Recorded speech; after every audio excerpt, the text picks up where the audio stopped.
जय श्री कृष्णा दोस्तों, राधे राधे। आप सभी का बहुत बहुत स्वागत है। आज हम सभी गुप्त नवरात्रि के दूसरे दिन पे देवी महात्म्य की दूसरी कथा सुनेंगे, जिसको हमने कल अधूरा छोड़ा था। साथ ही अंत में हम दुर्गा सप्तशती का दूसरा अध्याय भी सुनेंगे। आप सभी इस कथा को पूरा ज़रूर सुनिएगा, क्योंकि ये कथा हमने श्री देवी भागवत से लिया हुआ है। आइए माता की कृपा से कथा को शुरू करते हैं। बोलिए माँ जगदम्बा की जय हो।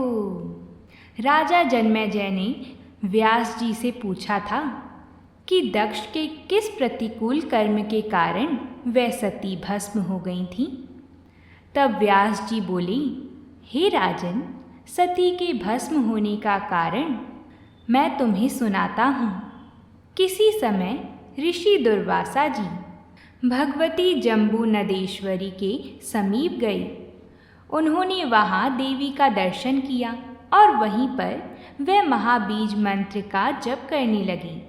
उससे प्रसन्न होकर देवेश्वरी ने अपने गले में पड़ी हुई माला मुनि को दे दी और उन्होंने सिर झुकाकर प्रसाद रूप में प्राप्त उस माला को स्वीकार कर लिया।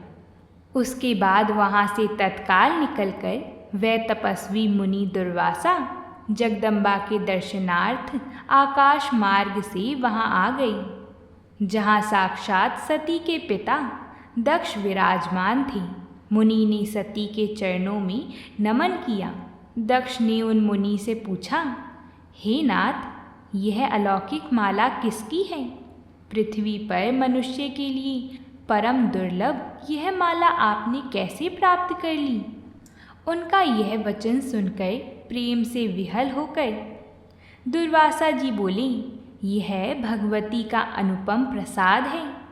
तब सती के पिता दक्ष ने उन मुनि से उस माला के लिए याचना की। तीनों लोकों में ऐसी कोई वस्तु नहीं है जो देवी भक्त को ना दी जा सकी।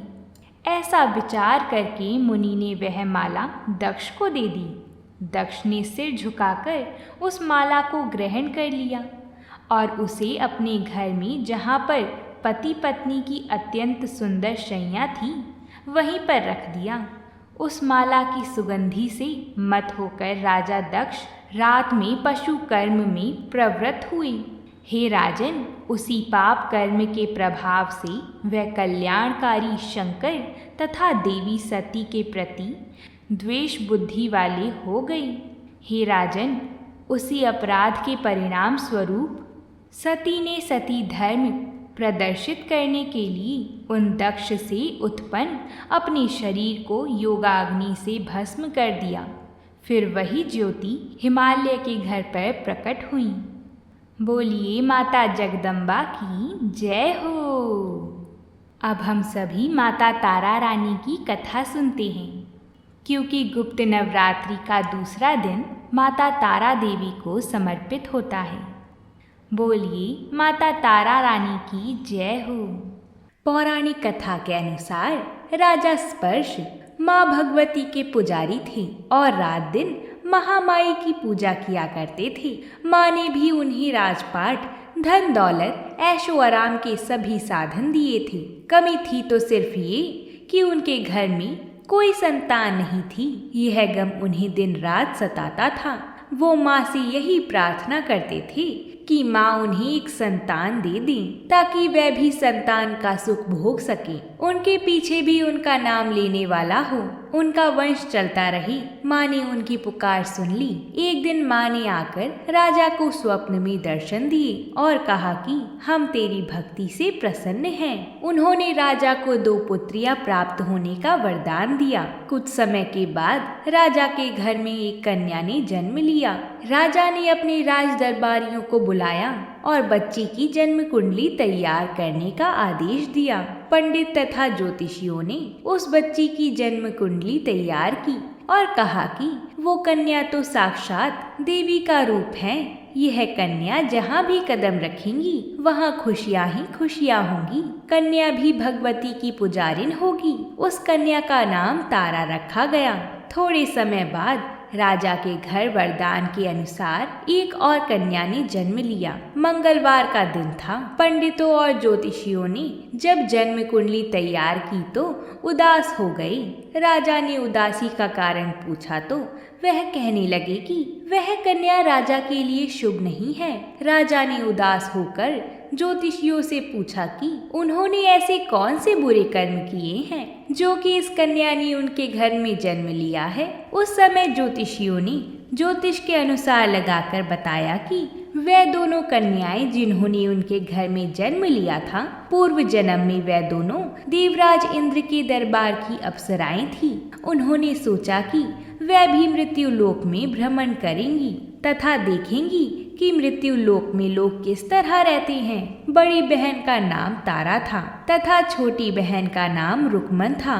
दोनों पुत्रियां तारा और रुकमन भगवती दुर्गा देवी की भक्ति में अटूट विश्वास रखती थीं। दोनों बहनें नियम पूर्वक एकादशी का व्रत किया करती थीं और माता के जागरण में एक साथ दोनों भजन और कीर्तन सुना करती थीं। एक बार एकादशी के दिन बड़ी बहन तारा ने अपनी छोटी बहन से कहा कि रुकमन, आज एकादशी का व्रत है, हम लोगों को आज भोजन नहीं करना है। अंततः वो बाजार जाकर फल कुछ ले आई।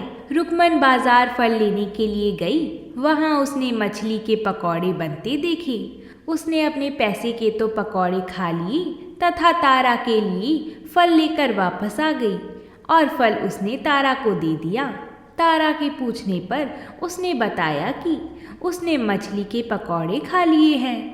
जब तारा देवी को यह बात पता चली तो उन्हें रुकमन पर बड़ा क्रोध आया और वह बोली कि तू है तो मेरी बहन, परंतु मनुष्य देह पाकर भी तूने नीच योनि के प्राणी जैसे कर्म किए हैं। तू तो छिपकली बनने के योग्य ही है। तारा ने उसको एकादशी के दिन मांस खाने के कारण श्राप दे दिया कि वो निम्न योनि में गिरेगी, छिपकली बनकर सारी उम्र ही कीड़े मकोड़े खाती रहेगी। बड़ी बहन के मुख से निकले शब्दों को रुकमन ने स्वीकार कर लिया और साथ ही प्रायश्चित का उपाय पूछा।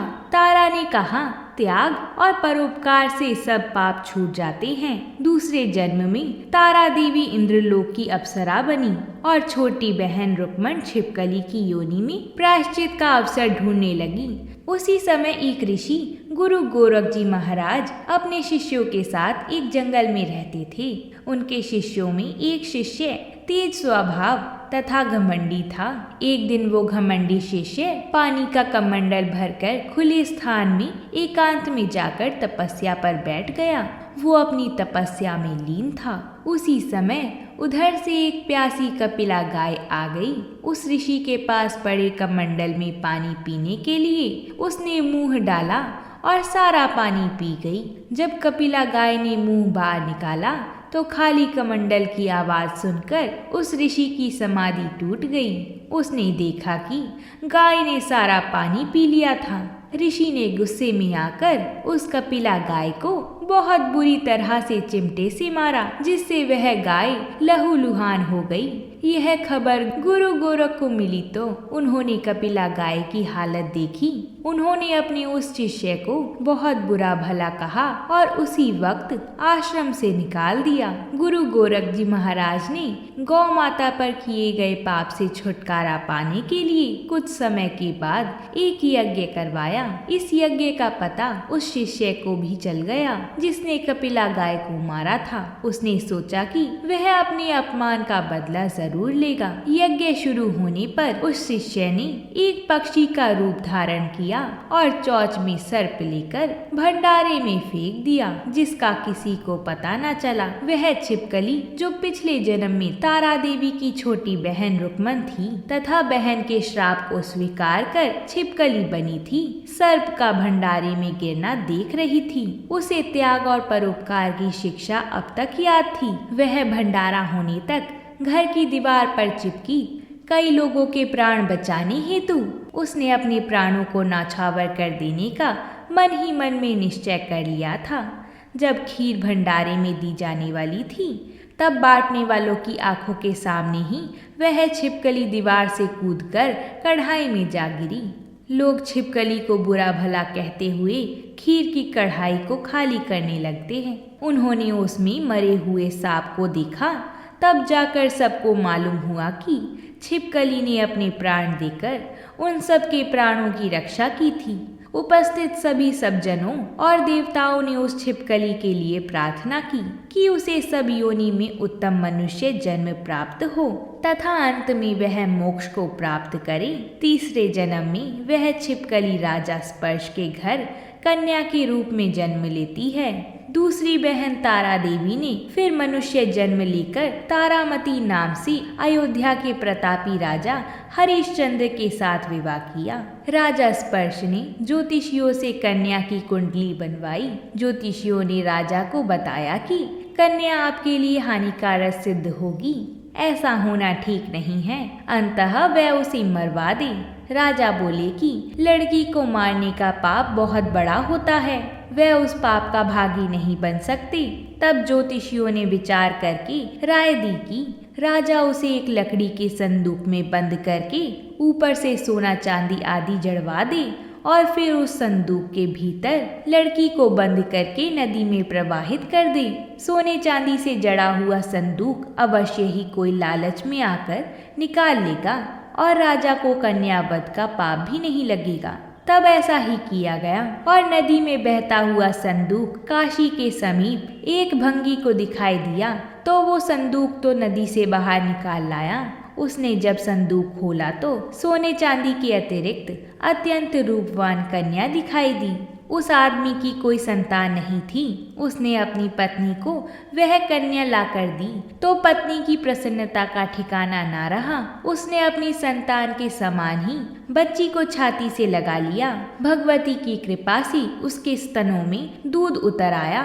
पति पत्नी दोनों ने प्रेम से कन्या का नाम रुक्को रख दिया। रुक्को बड़ी हुई तो उसका विवाह हुआ।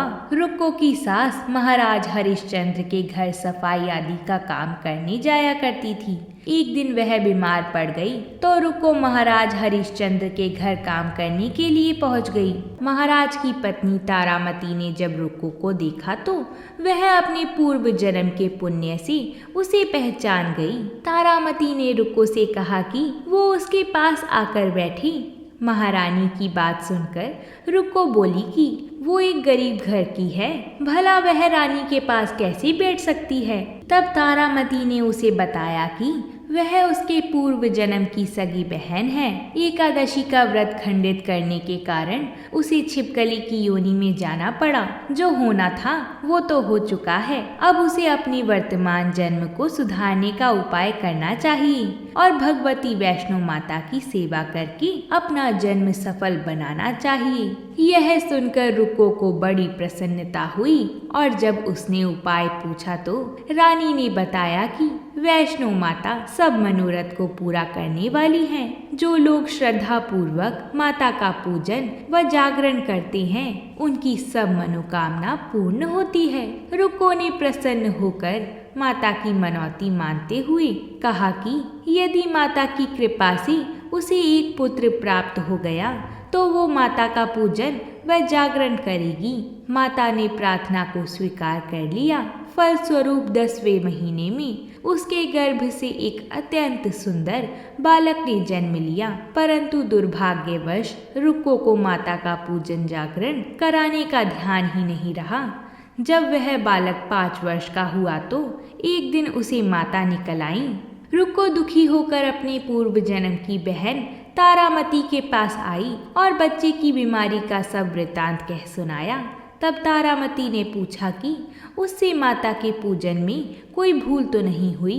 तब रुक्को को 6 वर्ष पुरानी बात याद आ गई कि मैंने तो जागरण और पूजन करवाया ही नहीं, और उसने मन में ही अपने अपराध स्वीकार कर लिए और फिर से अपने मन में निश्चय किया कि हे माता रानी, बच्चे को आराम होने पर इस बार अवश्य ही आपका जागरण और पूजन करवाऊंगी।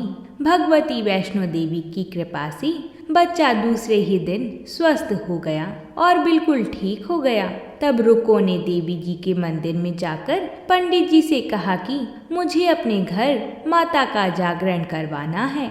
अंतः आप मंगलवार को मेरे घर पधार कर मुझे कृतार्थ करें। पंडित जी बोले, अरे रुको, तू यही 5 रुपए दे जा, हम तेरे नाम का यही जागरण करवा देंगे। लेकिन हम तेरे घर जाकर देवी जी का जागरण नहीं करा सकते, क्योंकि तू गरीब है, इसलिए हम तेरे घर में आकर देवी का जागरण नहीं कर सकते। रुक्को ने कहा, पंडित जी, माता के दरबार में तो ऊंच नीच का कोई भेदभाव नहीं होता, वह तो सब भक्तों पर समान रूप से कृपा करती हैं। अंततः आपको भी कोई ऐतराज नहीं होना चाहिए। इस पर पंडित जी ने आपस में विचार करके कहा कि यदि महारानी तारामती तुम्हारे घर जागरण में पधारेंगी तो हम भी आना स्वीकार करेंगे। यह सुनकर जब रुक्को महारानी के पास गई और सारा वृतांत कह सुनाया, तब तारामती ने जागरण में शामिल होने का आमंत्रण स्वीकार कर लिया। जिस समय रुक्को पंडित जी से यह बात कहने गई कि तारामती रानी जागरण में आएंगी, उस समय सायन नाई ने यह बात सुन ली थी और उसने महाराज हरिश्चंद्र को जाकर सूचना दे दी। राजा ने सायन नाई की बात को सुनकर कहा कि तेरी बात तो झूठी है, महारानी गरीब के घर जागरण में कभी नहीं जा सकती हैं। फिर भी परीक्षा लेने के लिए राजा ने उस रात अपनी उंगली में थोड़ा सा चीरे का निशान लगा लिया,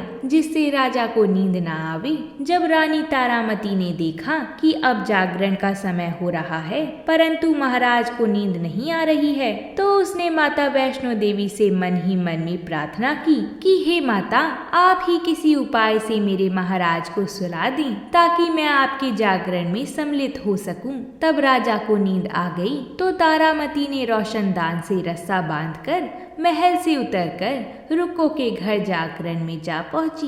उस समय जल्दी के कारण रानी के हाथ में रेशमी रुमाल तथा पांव की एक पंजेब रास्ते में ही गिर गई। उधर थोड़ी देर बाद राजा हरिश्चंद्र की नींद खुल गई। तब वह भी रानी का पता लगाने के लिए निकल गई। मार्ग में रुमाल और पायल उन्होंने देखी और राजा ने दोनों चीजें रास्ते से उठाकर अपने पास रख ली और जागरण वाले स्थान पर जा पहुंचे। जहाँ जागरण हो रहा था वहाँ एक कोने में चुपचाप बैठकर सब दृश्य देखने लगे। जब जागरण समाप्त हुआ तो सबने माता की आरती व अरदास की। उसके बाद प्रसाद बांटा गया। रानी तारामती को जब प्रसाद मिला तो उसने झोली में रख लिया। यह देखकर लोगों ने पूछा कि आपने प्रसाद क्यों नहीं खाया? यदि आप प्रसाद नहीं खाएंगी तो कोई भी प्रसाद नहीं खाएगा। रानी मुस्कुराते हुए बोली कि तुमने जो प्रसाद दिया है वह मैंने अपने महाराज के लिए रख लिया है, अब मुझे मेरा प्रसाद दो। अब की बार प्रसाद लेकर तारा रानी ने खा लिया। इसके बाद सब भक्तों ने माता का प्रसाद खाया। इस प्रकार जागरण समाप्त करके प्रसाद खाने के पश्चात रानी तारामती महल की ओर चल पड़ी। तब राजा ने आगे बढ़कर कहा कि तुमने गरीब घर का खाना खाकर अपना धर्म भ्रष्ट कर लिया है। अब तुम्हें मैं इस महल में कैसे रखूं? तुमने तो कुल की मर्यादा वह मेरी प्रतिष्ठा का भी कोई ध्यान नहीं रखा। जो प्रसाद तुम अपनी झोली में रखकर मेरे लिए लाई हो उसे खिलाकर मुझे भी अपवित्र करना चाहती हो? ऐसा कहते हुए जब राजा ने झोली की ओर देखा तब भगवती वैष्णो देवी की कृपा से प्रसाद के स्थान पर उसमें चंपा, गुलाब, गेंदे के फूल और कच्चे चावल और सुपारियां दिखाई दी। यह चमत्कार देखकर राजा आश्चर्यचकित रह गया। राजा हरिश्चंद्र तारा को महल में साथ लेकर लौट आए। रानी ने ज्वालामाई की शक्ति से बिना किसी माचिस या चमक पत्थर की सहायता से राजा को अग्नि प्रज्वलित करके दिखाई, जिसे देखकर राजा का आश्चर्य और बढ़ गया। राजा के मन में भी देवी के प्रति विश्वास और श्रद्धा जाग उठी। राजा ने रानी से कहा कि मैं माता का प्रत्यक्ष दर्शन करना चाहता हूँ। रानी बोली, महाराज, प्रत्यक्ष दर्शन पाने के लिए बहुत बड़ा त्याग होना चाहिए। यदि आप अपने पुत्र रोहिताक्ष की बलि दे सकें तो आपको दुर्गा जी के प्रत्यक्ष दर्शन हो सकते हैं। राजा के मन में तो देवी के दर्शन की लगन हो गई थी। राजा ने पुत्र मोह त्याग कर रोहिताक्ष का सर देवी के चरणों में अर्पित कर दिया। ऐसी सच्ची श्रद्धा और बलिदान देखकर दुर्गा माता सिंह पर सवार होकर उसी समय वहां प्रकट हो गईं और राजा हरिश्चंद्र दर्शन कृत्य की कृतज्ञ से मरा हुआ पुत्र रोहिताक्ष भी जीवित हो गया। यह देखकर राजा हरिश्चंद्र गदगद हो गए। इसके बाद सुखी रहने का आशीर्वाद देकर माता अंतर्ध्यान हो गईं। राजा ने तारा रानी की भक्ति की प्रशंसा करते हुए कहा कि हे तारा, मैं तुम्हारे आचरण से अति प्रसन्न हूँ। मेरे धन्य भाग है जो तुम मुझे पत्नी के रूप में प्राप्त हुई। इसके पश्चात राजा हरिश्चंद्र ने तारा रानी की इच्छा अनुसार अयोध्यापुरी में माता का भव्य मंदिर तैयार करवा दिया और सुख भोगने के पश्चात राजा हरिश्चंद्र, रानी तारा और गरीब रुक को तीनों ही मनुष्य जीवन से छूटकर देवलोक को प्राप्त हुए। हे माता रानी, जिस प्रकार आपने दोनों बहनों पे कृपा करी, इसी प्रकार हम सब पर भी करना। सभी की संतान और घर परिवार को सुख शांति देना।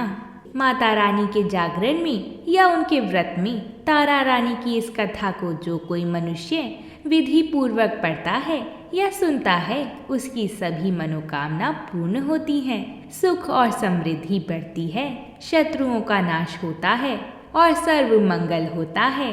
तो बोलिए माता रानी की जय। अब हम सुनते हैं दुर्गा सप्तशती का दूसरा अध्याय का श्रवण करेंगे।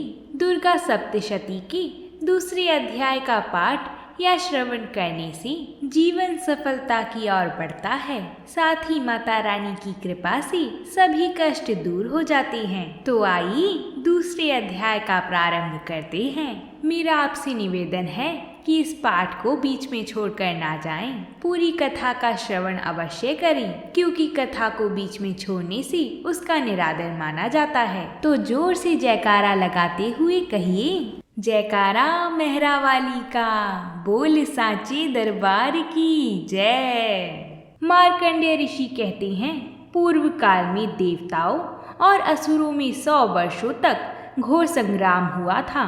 उसमें असुरों का स्वामी महिषासुर था और देवताओं के नायक इंद्र थे। उस युद्ध में देवताओं की सेना महाबली असुरों से परास्त हो गई थी। संपूर्ण देवताओं को जीतकर महिषासुर इंद्र बन बैठा था।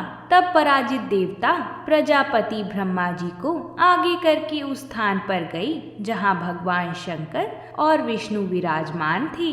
देवताओं ने महिषासुर के पराक्रम तथा अपनी पराजय का पूरा वृत्तांत उन दोनों देवेश्वर से कह सुनाया। वह बोले, भगवान, सूर्य, इंद्र, अग्नि, वायु, चंद्र, यम, वरुण तथा अन्य देवताओं के अधिकार छीनकर महिषासुर स्वयं ही सबका अधिष्ठाता बन बैठा है। उस दुरात्मा महिषा ने समस्त देवताओं को स्वर्ग से निकाल दिया है। अब वे मनुष्य की भांति पृथ्वी पर विचरते हैं। दैत्यों की यह सारी करतूतें हमने आपसे कह सुनाई हैं। अब हम आपकी शरण में हैं। उसके वध का कोई उपाय सोचिए। देवताओं के वचन सुनकर भगवान विष्णु और शंकर अत्यंत क्रोध से भर गए। कोप में भरे चक्रपाणी श्री विष्णु के मुख से एक महान तेज प्रकट हुआ।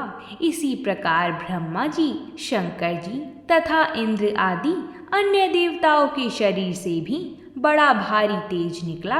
वह सब तेज निकलकर एक हो गया। वह तेज पुंज जलते पर्वत सा जान पड़ा। उसकी ज्वालाएं सभी दिशाओं में व्याप्त हो रही थी। समस्त देवताओं के शरीर से प्रकट हुए उस तेज की कहीं तुलना नहीं थी। एकत्रित होने पर वह नारी रूप में परिणत हो गया और अपने प्रकाश से तीनों लोकों को व्याप्त जान पड़ा। भगवान शंकर का जो तेज था उससे देवी का मुख प्रकट हुआ। यमराज के तेज से सिर के बाल निकल आए। श्री विष्णु के तेज से भुजाएं उत्पन्न हुई। चंद्रमा के तेज से वक्षस्थल का और इंद्र के तेज से मध्य भाग का प्रादुर्भाव हुआ। वरुण के तेज से जांघा और पिंडली तथा पृथ्वी के तेज से नितंब भाग प्रकट हुआ। ब्रह्मा के तेज से दोनों चरण और सूर्य के तेज से उनकी अंगुलियां हुई। वसुओं के तेज से हाथों की उंगलियां और कुबेर के तेज से नासिका प्रकट हुई। उस देवी के दांत प्रजापति के तेज से और तीनों नेत्र अग्नि के तेज से प्रकट हुई। उनकी भौएं संध्या के और कान वायु के तेज से उत्पन्न हुए थे। उसी प्रकार अनन्य देवताओं के तेज से भी उस कल्याणमयी देवी का आविर्भाव हुआ। समस्त देवताओं के तेज पुंज से प्रकट हुई देवी को देखकर महिषासुर के सताए देवता बहुत प्रसन्न हुए। पिनाकधारी भगवान शंकर ने अपने शूल से एक शूल निकालकर उन्हें दिया। फिर भगवान विष्णु ने भी अपने चक्र से चक्र उत्पन्न करके भगवती देवी को अर्पण किया। वरुण ने शंख भेंट किया, अग्नि ने शक्ति दी और वायु ने धनुष और बाण से भरे हुए 2 तरकस प्रदान किए। सहस्त्र नेत्रों वाले देवराज इंद्र ने अपने वज्र से वज्र उत्पन्न करके दिया और ऐरावत हाथी से उतारकर 1 घंटा भी प्रदान किया। यमराज ने कालदंड से दंड, वरुण ने पाश, प्रजापति ने स्फाटिक की माला दी, ब्रह्मा जी ने कमंडलू भेंट किया, सूर्य ने देवी के समस्त रोम कुंभों में अपनी किरणों का तेज भर दिया, काल ने चमकती ढाल और तलवार दी, क्षीर सागर ने धवल हार तथा कभी जीर्ण ना होने वाली 2 दिव्य वस्त्र भेंट किए। साथ ही उन्होंने दिव्य चूड़ामणि, 2 कुंडल, कड़े, उज्जवल अर्धचंद्र, सब बाहुओं के लिए केयूर, दोनों चरणों के लिए निर्मल नुपुर, गले की हंसली और सब अंगुलियों के लिए रत्नों की अंगूठी भी दी। विश्वकर्मा ने उन्हें फरसा भेंट किया। साथ ही अनेक प्रकार के वस्त्र और अभेद्य कवच दिए। इनके अलावा मस्तक और वक्ष स्थल पर धारण करने के लिए कभी न कुम्हलाने वाले कमलों की मालाएं दी। जल्दी ने उन्हें सुंदर कमल का फूल भेंट किया। हिमालय ने सवारी के लिए सिंह तथा भांति भांति के रत्न समर्पित किए। धरा अध्यक्ष कुबेर ने मधु से भरा पान पात्र दिया तथा संपूर्ण नागों के राजा शेष नाग ने, जो इस पृथ्वी को धारण करते हैं, उन्हें बहुमूल्य मणियों से विभूषित नागहार भेंट किया। इसी प्रकार अन्य देवताओं ने भी आभूषण और अस्त्र शस्त्र देकर देवी का सम्मान किया। इसके पश्चात देवी ने अट्ठास पूर्वक उच्च स्वर में गर्जना की। उस भयंकर नाद से संपूर्ण आकाश गूंज उठा था। देवी का वह अत्यंत उच्च स्वर से किया हुआ सिंहनाद कहीं समा न सका। आकाश में बड़ी जोर की प्रतिध्वनि हुई, जिससे संपूर्ण विश्व में हलचल मच गई और समुद्र कांप उठे, पृथ्वी डोलने लगी और समस्त पर्वत हिलने लगी। उस समय देवताओं ने अत्यंत प्रसन्नता के साथ सिंह वाहिनी भवानी से कहा, देवी तुम्हारी जय हो। महर्षियों ने भक्ति भाव से विनम्र होकर उन्हें नमस्कार किया। संपूर्ण त्रिलोकी को शोभग्रस्त देख दैत्य अपनी समस्त सेना को कवच आदि से सुसज्जित कर हाथों में हथियार लेकर सहसा उठा खड़े हो गए। महिषासुर ने बड़े क्रोध में आकर कहा, यह क्या हो रहा है? फिर वह असुरों से घिरकर उस सिंहनाद की ओर लक्ष्य करके दौड़ा और आगे पहुंचकर उसने देवी को देखा, जो अपनी प्रभा से तीनों लोकों को प्रकाशित कर रही थी। उनके चरणों के भार से पृथ्वी दबी जा रही थी। माथे के मुकुट से आकाश में रेखा सी खिंच रही थी। अपने धनुष की टंकार से वह सातों पातालों को शुद्ध कर रही थी। देवी अपनी हजारों भुजाओं से सभी दिशाओं को आच्छादित करके खड़ी थी। उनके साथ दैत्य का युद्ध छिड़ गया। नाना प्रकार के अस्त्र शस्त्र के प्रहार से दिशाएं उदासित होने लगी। चिक्षुर नामक असुर महिषासुर का सेना नायक था। वह देवी के साथ युद्ध करने लगा। चतुरंगिनी सेना लेकर चामर भी लड़ने लगा। 60,000 रथियों के साथ आकर उदग्र नामक महादैत्य ने लोहा लिया। 1 करोड़ रथियों को साथ लेकर महाहनु नामक दैत्य युद्ध करने लगे। तलवार के समान तीखे रोए वाला असीलोमा नामक असुर 5 करोड़ रथी सैनिकों सहित युद्ध में आ डटा। 60 लाख रथियों से घिरा बाशकल नामक दैत्य भी उस युद्ध भूमि में लड़ने लगा। परिवारित नामक राक्षस हाथी सवार और घुड़सवारों के अनेक दलों तथा 1 करोड़ रथियों की सेना लेकर युद्ध करने लगा। बिडाल नामक दैत्य 5 अरब रथियों से घिरकर लोहा लेने लगा। इनके अतिरिक्त और भी हजारों महादैत्य रथ, हाथी और करोड़ों की सेना साथ लेकर देवी के साथ युद्ध करने लगे। स्वयं महिषासुर रणभूमि में सहस्त्र रथ, हाथी और करोड़ों की सेना से घिरा हुआ खड़ा था। वह दैत्य देवी के साथ तोमर, भिदिपाल, शक्ति मूसल, खड़ग, परशु और पट्टिश आदि अस्त्र शस्त्रों का प्रहार करते हुए युद्ध कर रहे थे। देवी ने क्रोध में भरकर खेल खेल में ही अपने अस्त्र शस्त्रों की वर्षा करके दैत्यों के समस्त अस्त्र और शस्त्र काट डाले। उनके मुख पर परिश्रम या थकावट का लेश मात्र भी चिन्ह नहीं था। देवता और ऋषि उनकी स्तुति करते थे और वह भगवती परमेश्वरी दैत्य पर अस्त्र शस्त्र की वर्षा करती रही। देवी का वाहन सिंह भी क्रोध में भरकर गर्दन के बालों को हिलाता हुआ असुरों की सेना में इस प्रकार विचरने लगा मानो वनों में दावानल फैल रहा हो। रणभूमि में दैत्यों के साथ युद्ध करती हुई अंबिका देवी ने जितने निःश्वास छोड़े वह तत्काल सैकड़ों हजारों गणों के रूप में प्रकट हो गए और परशु, भिदिपाल, खड़ग तथा पट्टिश आदि अस्त्रों द्वारा असुरों का सामना करने लगे। देवी की शक्ति से बड़े हुए वह गण असुरों का नाश करते हुए नगाड़ा और शंख आदि बजाने लगे। उस संग्राम महोत्सव में मृदंग बजा रहे थे। तदंतर देवी ने त्रिशूल से, गदा से, शक्ति की वर्षा से और खड्ग आदि से सैकड़ों महादैत्यों का संहार कर डाला। कितनों को कांटे के भयंकर नाद से, बहुतेरों को पास से बांधकर धरती पर घसीटा। अनगिनत दैत्य उनकी तलवार की मार से टुकड़े हो गए। कितने ही गदा की चोट से घायल होकर धरती पर सो गए। कितने ही मुसल की मार से रक्त वमन करने लगे। बाज की तरह झपटने वाले दैत्य अपने प्राणों से हाथ धोने लगे। कुछ की बाहें छिन भिन हो गईं। कितनों के गर्दन मस्तक कटकर गिरे। मस्तक कट जाने पर भी फिर उठ जाते और केवल धड़ के ही रूप में ही युद्ध करने लगते।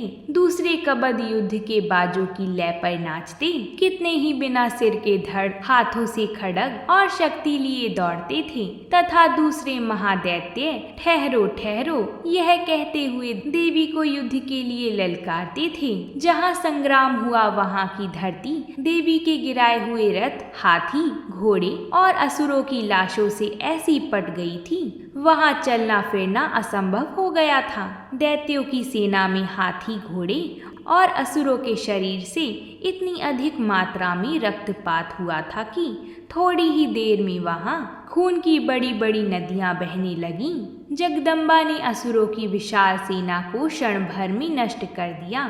ठीक उसी तरह जैसे तृण और काठ के भारी ढेर को आग कुछ ही क्षणों में भस्म कर देती है, सिंह भी गर्दन के बालों को हिला हिलाकर जोर जोर से गर्जना करता हुआ दैत्यों के शरीरों से मानो उनके प्राण चुन लेता था। वहाँ देवी के गणों ने भी उन महादैत्य के साथ ऐसा युद्ध किया जिससे आकाश में खड़े देवतागण उन पर बहुत संतुष्ट हुए और फूल बरसाने लगे। इस प्रकार श्री मार्कंडेय पुराण में सावर्णक मनवंतर की कथा के अंतर्गत देवी महामाया में महिषासुर की सेना का वध नामक दूसरा अध्याय पूरा होता है। बोलिए शेरों वाली माता की जय। अगर आप सभी को हमारी कथा पसंद आई हो तो वीडियो को लाइक और चैनल को सब्सक्राइब ज़रूर करें। साथ ही में कमेंट बॉक्स में जय माता दी ज़रूर लिख कर जाएं। अब हम आपसे कल मिलेंगे देवी महात्म्य के दूसरे अध्याय के साथ। तब तक के लिए प्रेम से बोलिए जय माता दी।